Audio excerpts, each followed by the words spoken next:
सपना को ये नहीं समझ आया कि पूरे गांव में क्या मैं अकेली रहती हूँ। कोई यहाँ दिखता क्यों नहीं है। शाम 7 बजे कौन सा ऐसा गांव या कौन सा ऐसा शहर है जो पूरी तरीके से सो जाता है। सपना बार बार ये सोचती थी कि मेरे से बहुत बड़ी गलती हो गई कि मैं शहर से थोड़ा दूर आकर रहने लग गई हूँ।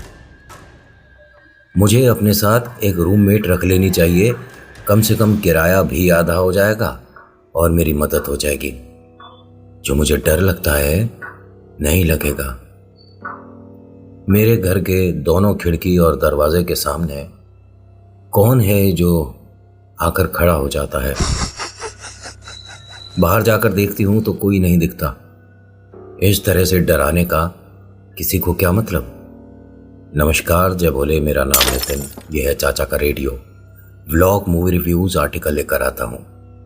आज का आर्टिकल कह सकता हूं कि एक कच्चा लालच है जिसके चक्कर में एक बड़ी परेशानी में एक लड़की आ गई। नाम सपना। दिल्ली की चहल पहल, ऐसे में कौन विश्वास करेगा कि यहाँ कभी किसी को कोई प्रेत आत्मा या ऐसा एहसास हो सकता है। लेकिन देखिए, ये भूत प्रेत आत्मा और दिन रात को कंपेयर करना बंद कर दो। आपस में इनका कोई कनेक्शन नहीं है।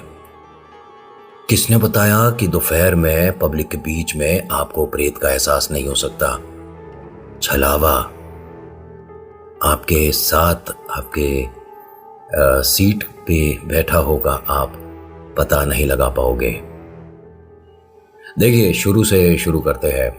सपना एक छोटे गांव से आई थी। कॉलेज में एडमिशन हुआ और ये गांव की पहली बच्ची है जो कि बड़े शहर बड़े कॉलेज में पढ़ने आई है। कॉलेज में आ तो गई, लेकिन इसकी व्यवस्था इसके चाचा ताऊ ने अच्छे से यहाँ नहीं कराई। माता पिता नहीं, इसका पालन पोषण बहुत मुश्किल के साथ इसके चाचा चाची ने किया था। ताऊ ने यहाँ पर जैसे तैसे करके एडमिशन कराया। चलिए, इन्होंने इतना कर दिया इसकी ज़िंदगी अच्छी और शांति में हो जाए उसकी वजह से, क्योंकि वो बार बार कह रहे थे कि बस 10वीं 12वीं के बाद शादी करा दो। और ये बार बार ये बोलती थी कि मुझे चाचा चाची थोड़ा सा पढ़ने दो। उनके मन में भी एक कच्चा लालच आ गया कि पढ़ेगी लिखेगी, कहीं नौकरी करेगी, 4 पैसे लाएगी, तो जो हमने इस पे बचपन से अभी तक पैसे लगाए हैं उसकी वसूली हो जाएगी। आपको क्या लगता है कि अपने चाचा चाची और ताया ताऊ के मतलब घर में बहुत ज़्यादा खुश थी। इसने हर वो परेशानी झेली है जो आपने सिर्फ किताबों में पढ़ी है या कभी समाचार में सुना होगा। सारी परेशानियां झेलने के बाद ये बिटिया कॉलेज आई। कॉलेज में इसके बहुत सारे दोस्त बने थे। पहले दिन बहुत नए नए लोगों से मिलकर इसे अच्छा लग रहा था। इसकी एक दोस्त बनी थी, सपना की दोस्त बनी थी स्वाति। स्वाति ने बताया कि उसको यहाँ हॉस्टल में एडमिशन मिला है और ये काफ़ी पुरानी बात है। दिल्ली में आपने चहल पहल देखी होगी, ग्रेटर कैलाश देखा है, कनॉट प्लेस देखा है, करोल बाग देखा है, लेकिन दिल्ली में ही कुछ ऐसी बस्ती हैं जो गांव से काफ़ी पीछे रह गई हैं। मैं आपको समझाता हूँ। आपने गुड़गांव देखा होगा, नजफगढ़ देखा है, उसके आगे का गांव देखा है। सच में आज भी रात में आप उस तरफ जाते हो तो आपको अच्छे लोग नहीं मिलेंगे बीच में। ये जो सपना है ना, इसने सोचा था कि ताऊ जी चाचा आए हैं तो मेरे रहने सोने की भी कहीं व्यवस्था हुई होगी। उन्होंने बोल दिया कि तुम्हें 2-3 दिन एडजस्ट करना पड़ेगा, अपने किसी दोस्त के कमरे पे रह लेना, उसके बाद हम आएंगे और तुम्हारे रहने की व्यवस्था कराएंगे। वो कभी लौटे ही नहीं। इसके साथ जो समस्याएं हुई, इसने सब कुछ अकेले झेला। इसके लिए घर के सारे दरवाजे बंद हो गए थे।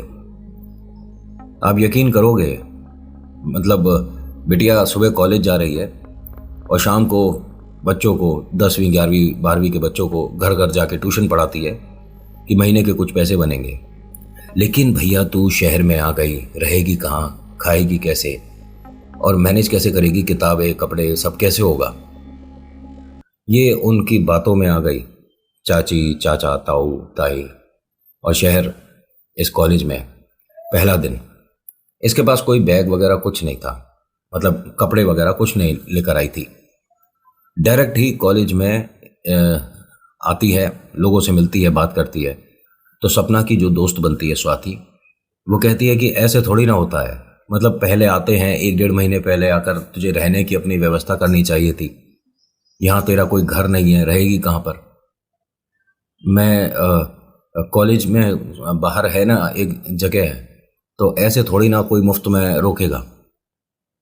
तो एक काम कर, मेरे साथ हॉस्टल चल। अभी हॉस्टल आई तो वार्डन ने मना कर दिया कि देखिए बिना घर वालों की परमिशन से और बिना एडमिशन नहीं हो सकता है, आपको कॉलेज से भी लेटर लेकर आना होगा, और बेटा आप कहीं और जाओ।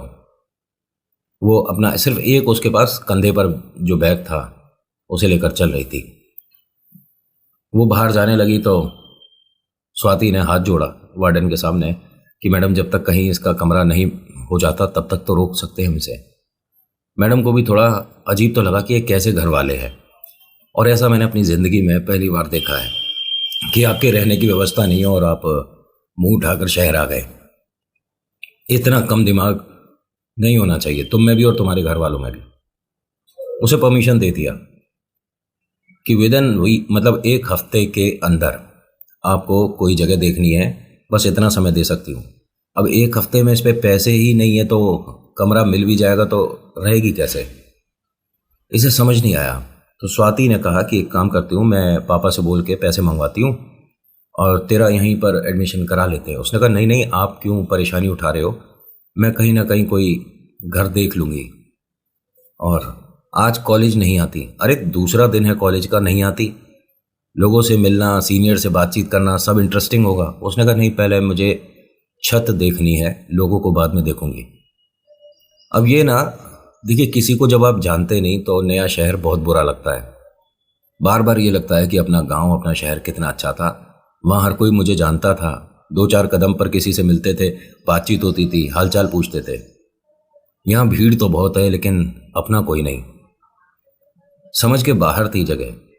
तभी इसने देखा कि एक बहुत ज़्यादा मतलब एकदम ब्रांड न्यू वाइट कलर का कुर्ता पजामा पहने एक आदमी, जो कि भीड़ में सबसे लंबा दिख रहा था, वो इसकी तरफ देख रहा है लगातार। ये मतलब बार बार नज़र चुरा रही थी, कभी इधर देखे कभी उधर देखे, और फिर उसकी तरफ देखती है तो वो अब भी इसे देख रहा है। वो भीड़ में से मतलब इसके काफ़ी दूर था, लेकिन कुछ ही सेकंड में बिल्कुल इसके नज़दीक आ गया और कहता है, सपना तुम्हारे लिए कमरा देखा है, देखोगे? हाँ हाँ जी बताइए।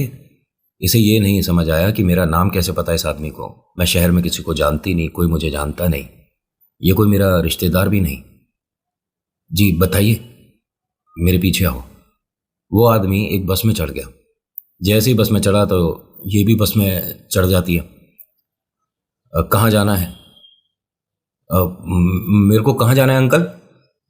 अब इस तरह से बोला तो कंडक्टर को लगा शायद इसका बच्चे का मानसिक संतुलन ठीक नहीं है, क्योंकि जिस तरफ देखकर ये बोल रही है उस तरफ कोई खड़ा है नहीं, और कह रही थी कि मुझे कहाँ जाना है अंकल। बेटा एक काम कर, तू यहीं बैठ जा, जहाँ तेरा मन हो बेटा उतर जाइयो। कंडक्टर बहुत अच्छा और नेक दिल था, वरना आज की डेट के कंडक्टर, अरे बता कहाँ जाना है, नहीं जाना, खिड़की से बाहर उतर, चलती बस से ले। लेकिन उस टाइम शायद अच्छे लोग थे इसके आसपास। होता क्या है कि ये बस में एक जगह जाकर मतलब वो आदमी उतरा तो ये उसके पीछे पीछे उतर गई। अब कंडक्टर को बात अजीब लगी कि ये इतना सुनसान वीरान इलाका है, चारों तरफ दूर दूर तक कोई दुकान नहीं, मकान नहीं। हमने तो बस इस वजह से रोकी थी कि सामने प्याऊ लग रहा है, पानी भर लेंगे, ये यहाँ कहाँ उतर गई। कंडक्टर ने 2 बार उसे आवाज़ दी कि बेटा यहाँ कहाँ उतर गए। उसने कंडक्टर को देखा, फिर उस आदमी को देखा, तो उस आदमी ने मना कर दिया कि किसी को कुछ कहने की जरूरत नहीं है, बस मेरे पीछे आओ। इसने कोई जवाब नहीं दिया और चल दी। अब गर्मी का समय, कंडक्टर ने देखा कि बिटिया परेशान भी लग रही है, वो पानी भर के लाया और भागता हुआ उसके पीछे गया और कहता कि बेटा पानी की बोतल अपने पास रख ले, प्यास लग सकती है। उसने कहा थैंक यू अंकल, लेकिन बेटा यहाँ कहाँ जा रही है? और फिर वो चुपचाप चलने लगी। कंडक्टर को ये बात थोड़ी सी अजीब लगी कि बच्ची मतलब ये जगह सेफ नहीं है, सही नहीं है, ड्राइवर को बोलते हैं तो ड्राइवर कहता है कि बात तो तुम ठीक कह रहे हो, और बस में काफ़ी लोग हैं जो कहते हैं कि इस बच्ची को वापस ले आओ ना, ये कहाँ मतलब बिल्कुल सुनसान वीरान इलाका है और कहाँ जा रही है ये। देखिए दिन की बात तो चल जाती है, रात होगी तो यहाँ पर कोई कन्वेंस ट्रेवल वगैरह करने को कुछ भी नहीं मिलने का, तू वापस अपने घर या जहाँ भी रहती है कैसे जाएगी। उसके लिए चिंतित तो थे लेकिन मदद के लिए कोई इसके साथ आया नहीं, बस चली गई। अभी उस आदमी को फॉलो कर रही है, चलते चलते थक गई, रुक के पानी पीती है, जैसी देखती है तो वो आदमी कहीं नहीं दिख रहा। अब ये परेशान हो गई कि मैं यहाँ तक कैसे आ गई, और वो जो अंकल मुझे यहाँ लाए हैं जो रूम दिखा रहे थे वो कहाँ चले गए, नहीं समझ आया। तभी कुछ बहुत सारे लोगों के बात करने की आवाज़ें आने लगी इसे। इस टाइम 6:15 या 6:30 बजे के आसपास का समय था। ये दोपहर में इस आदमी को फॉलो कर रही थी, शाम कब हो गई नहीं पता। ये उस आवाज़ की तरफ चलने लगती है तो बीच में बहुत सारे खंडर से आने लगे। देखने में लग ही नहीं रहा था कि आप ये दिल्ली के किसी इलाके में घूम रहे हो भाई। ऐसा लग रहा है कि राजस्थान का कोई बहुत बड़ा महल, कोई किला है जो कि अब खंडर हो गया है, लोग उसे देखने घूमने आते हैं। इसने देखा कि हाँ बहुत सारे मकान हैं, खंडर हैं, समझ नहीं आ रहा इसे। तभी उस आदमी की आवाज़ आती है, सपना इस तरफ आ जाओ। इसने उसे देखा, एकदम खुशी सी हुई कि हाँ जिसे मैं जानती हूँ, मतलब वो मुझे दिख रहा है। अब उसके पीछे पीछे फॉलो करते हुए एक यहाँ गांव शुरू हो गया, जैसे ये पिक्चरों में देखती थी। जिस गांव से ये बिटिया यहाँ पढ़ने आई है वो भी इतना पुराने जमाने वाला गांव नहीं दिखता जितना इसे दिख रहा है। ये गांव काफी काफी साफ सुथरा है। जो सड़क है मतलब वो तारकोल वाली सड़क नहीं है, कोई आरसीसी की रोड नहीं बनी हुई, ठीक है, मिट्टी की लिपाई होती है उसी तरह की रोड बनी हुई है, जैसे कच्ची पक्की सी सड़कें होती हैं उस तरह की बनी थी। उस आदमी को फॉलो करती जाती है और वो आदमी एक मकान पे ले जाकर दरवाज़ा खोल देता है। ये ठीक उसके पास आकर पूछती है कि अंकल ये किसका मकान है और कितने रुपए देने होंगे। तो उसने हंसकर इसे देखा और वो बराबर की गली से चला गया। इसे समझ नहीं आया कि इन्होंने मेरी बात का जवाब क्यों नहीं दिया, उसे फॉलो करने लग गई। वो आदमी आगे आगे चल रहा है और वो सपना पीछे पीछे चल रही है। मकान कमरा मिल गया लेकिन ना तो किराया बताया, और किसका मकान है, क्या आपका ही है, कम से कम ये तो बताओ। ये उस आदमी को फॉलो करती रही। अजीब सी बात बताऊं कि यहां पर लोग नहीं दिख रहे थे इसे। अकेली ये ही पूरे गांव में घूम रही है, सारे दरवाजे खुले हुए हैं, सारी खिड़कियां खुली हुई हैं, लेकिन कोई भी अपने घर के बाहर नहीं, किसी इंसान के बात करने की आवाज नहीं आ रही। अब वो आदमी एक पेड़ के नीचे जाकर बैठ गया। ये उसके पास ही जाकर खड़ी होती है और कहती है, अंकल वो मकान किसका है और मुझे कितने पैसे देने होंगे ये भी बताइए ना। तभी एक औरत आती है, उसके हाथ में कुछ चीजें थी जो इस पेड़ के आसपास लोग डालकर जाते थे, समझ रहे हो। उस औरत ने इस लड़की को देखा और कहा कि बेटा यहाँ कैसे और किसके साथ आई हो तुम। मैं आंटी नमस्कार। नमस्कार बेटा, ये जगह ठीक नहीं है और तुम इस पेड़ से क्या बातें कर रही हो। उन्होंने कहा नहीं नहीं अंकल, अभी आपसे बात कर रही थी अंकल, फिर कहीं चले गए। ये एकदम से कहीं चले जाते हैं, मुझे बेचैनी होने लग जाती है, मुझे ये अपने आसपास चाहिए। क्या बोल रही है तू, मुझे अपने आसपास चाहिए, हमेशा इनका साथ चाहिए।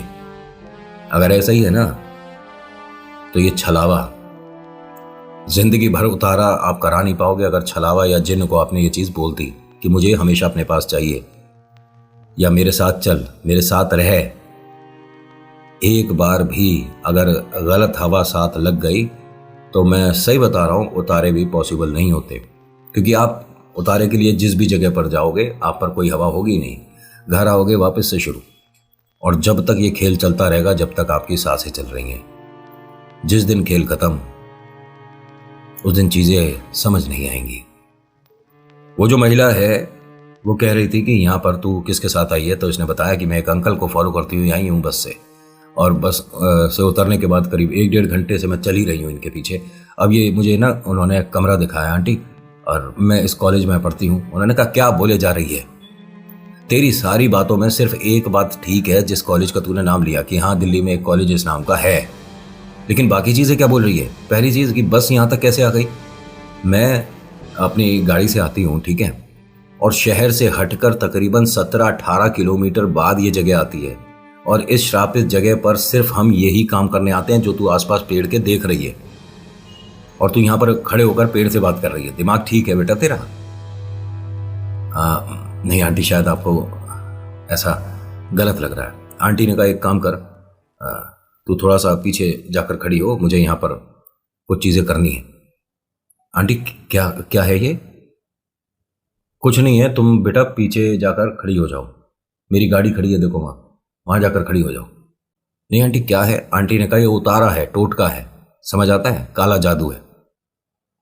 इससे थोड़ा डर लगने लगा कि आंटी क्या बोल रहे हो, ये सब चीज़ें नहीं करनी चाहिए, गलत होता है। उन्होंने कहा अब नॉलेज आ गई, बहुत सारी है, नॉलेज की बातें करने लगे।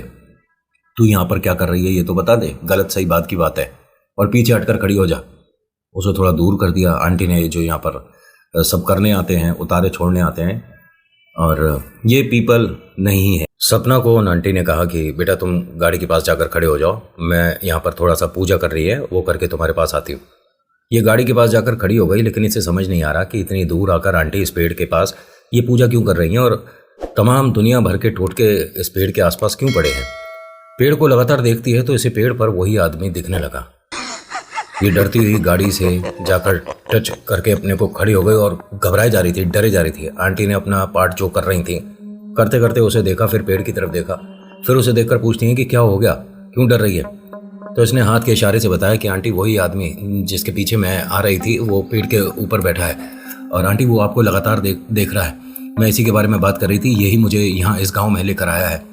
आंटी ने अपने यहाँ जो भी उन्हें भगत ने, मौलवी ने, जिसने भी जो भी बताया था वो करती है। उसके पास आके पेड़ को ध्यान से देखती हैं, लगातार चारों तरफ देखती हैं कि मुझे ऐसा कहीं कुछ नहीं दिख रहा। बेटा एक काम कर, तू गाड़ी में बैठ और कहाँ रहती है मुझे बता। इसने अपने कॉलेज के, अपने हॉस्टल के बारे में बताया।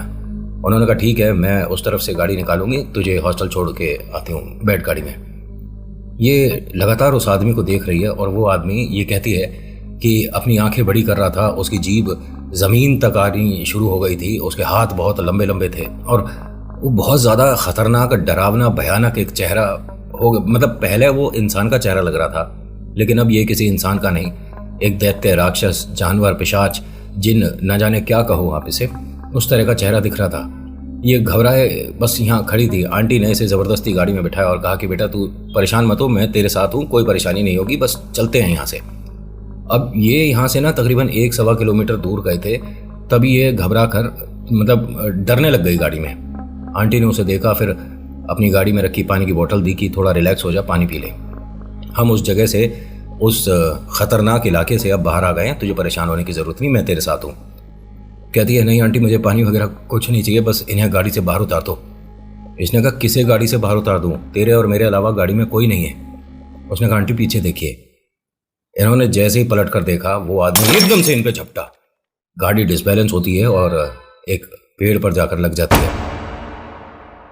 गाड़ी से दोनों बाहर उतरती हैं, लंबी लंबी सांसें लेती हैं। गाड़ी में आगे बोनट पे लाइट वगैरह टूट गया, स्क्रैच वगैरह बहुत ज़बरदस्त आ गया। ये घबरा गई थी, डर गई थी, और रियलिटी में इन्होंने उस आदमी को देखा, महसूस करा कि हाँ कोई था हमारी गाड़ी में। अब चारों तरफ देखती हैं, गाड़ी में आसपास कोई नहीं, दूर दूर तक कोई नहीं। लेकिन एक चीज़ अजीब हुई, सपना ने नोटिस करा कि आंटी आपकी गाड़ी में पीछे वाली सीट पर कीड़े बहुत सारे हैं।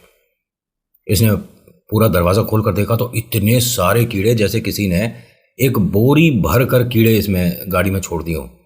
अब ऐसी गाड़ी में आप बैठकर ड्राइव कैसे करोगे? ये उसे देखकर समझ नहीं पाई कि मेरी गाड़ी में इतने सारे कीड़े कहाँ से आ गए। मैं सुबह बच्चे को स्कूल ड्रॉप करके आई हूँ, एक भी कीड़ा नहीं था, मतलब ये क्या हुआ है? मैं एक काम करती हूँ, गाड़ी में पीछे एक कपड़ा पड़ा है बड़ा सा, वो आज की डेट में तो ब्रश होता है ना हमारे पास साफ करने का, इन्होंने एक डंडी में कपड़ा लगा के इस तरह का रखा हुआ होगा, और अधिकतर गाड़ी ड्राइवर के पास रहती है, साफ सफाई वही करता है। लेकिन इस जगह आने में उसे नहीं लेकर आती थी, अकेले आई थी। इन्होंने उस कपड़े से कीड़े जितने हो सके बाहर करे। ये भी मदद कर रही थी, कुछ सूखे पत्ते ले आई, कुछ बड़े पत्ते ले आई, जैसे केले का पत्ता होता है बड़ा, इस तरह का कहीं पत्ता मिल गया, उससे साफ कर रहे थे दोनों। यहाँ पर दो औरतें थीं जो कि पानी भर कर ला रही थी कहीं से। वो रुकती हैं और इन दोनों को क्या कहती हैं, अरे क्या कर रही हो यहाँ। उन्होंने कहा ये गाड़ी में बहुत सारे कीड़े आ गए थे। तो उन औरतों ने कहा कीड़े नहीं है, पिशाच है ये, और ये तुम्हारी गाड़ी में जम कर बैठ गया है, तुम में से किसी एक पर ये हावी हो जाएगा, हटो हम तुम्हारी मदद करें। तो ये दोनों औरतों ने पूरा पूरा जो घड़ा ये कहीं से पानी भरकर ला रही थी गाड़ी की बैक सीट पे फेंक दिया। और ये मानिए कि जैसे ही वो पानी गया है सारा कीड़ा वीड़ा सब बाहर हो गया, सब एकदम साफ हो गई। दो ही उसमें घड़े में। ये दोनों बहुत खुश होती हैं और इन्हें धन्यवाद करती हैं, थैंक यू आपने बहुत मदद करी। तो हंसकर क्या कहती हैं, अरे ना ना कोई बात नहीं, लेकिन अपनी गाड़ी किसी मंदिर पर ले जाकर रोक देना, बेटा तुम दोनों गलत आ गए हो यहाँ। और ये कहकर ये दोनों औरतें जिस तरफ से आ रही थी उसी तरफ वापस लौट गईं। भाई पानी दोबारा भर कर लाएंगे, मंदिर होकर जाना। ये गाड़ी में बैठे हैं और इन्हें कहीं घंटे सुनाई देने लग गए, मंदिर की घंटियां जो होती हैं वो सुनाई दे रही थी। अब उसी आवाज़ को फॉलो करते हुए कि आंटी लेफ्ट से आ रही है और फिर रोड पे गाड़ी चलाए जा रहे हैं और कच्चा पक्का सा रास्ता है, अभी ये जो नॉर्मल रोड होती है ट्रैफिक वाली वो नहीं आई थी। और ये वास्तव में एक भैरव मंदिर पहुंच गई। सपना का ये कहना है कि इस मंदिर की जो नीचे की दीवार है ना वो दिख ही नहीं रही थी, इतने ज्यादा डॉग्स बैठे हुए थे, स्ट्रीट डॉग जो होते हैं। मंदिर में आरती शुरू हुई, हम दोनों अंदर गए हैं और हमारे पीछे पीछे कम से कम 250-300 डॉग इस मंदिर के अंदर आ गए। पंडित जी ने सबके सामने पूजा पाठ हुई, अच्छे से सबको प्रसाद दिया, जो डॉग्स हैं उनको भी प्रसाद मिला। और फिर हमने अपनी सारी समस्या उन्हें बताई। पंडित जी ने कहा कि आप दोनों निश्चिंत रहो, यहाँ आपका किसी भी तरह का कोई बुरा नहीं कर सकता, ठीक है। आप पर से सारी समस्याएं, सारी परेशानियां, सारी बलाएं जितनी भी हैं बाबा भैरव अपने यहीं पैर के नीचे दाब देंगे, आप दोनों ठीक हो, कोई परेशानी नहीं होगी। जितनी समस्या आज तक की और आगे वाली थी ना सब यहीं पर रुक जाएगी। सपना डरते डरते पंडित जी से कहती है कि पंडित जी लेकिन वो जो आदमी मुझे फॉलो कर रहा था क्या अब तो फॉलो नहीं करेगा, मैं अपने हॉस्टल ठीक से रह पाऊंगी, मैं अपने हॉस्टल तक क्या पहुंच जाऊंगी। पंडित जी ने कहा कि बेटा आप हॉस्टल में ही हो। जी। तभी वार्डन की आवाज आई, बेटा आंख खोल सपना। क्या हुआ सपना, तू ठीक है। इसने आंख खोला तो सामने वार्डन है, आसपास बच्चे खड़े हैं। क्या हो गया, कोई डरावना सपना देखा था, तू कहां पर रही थी।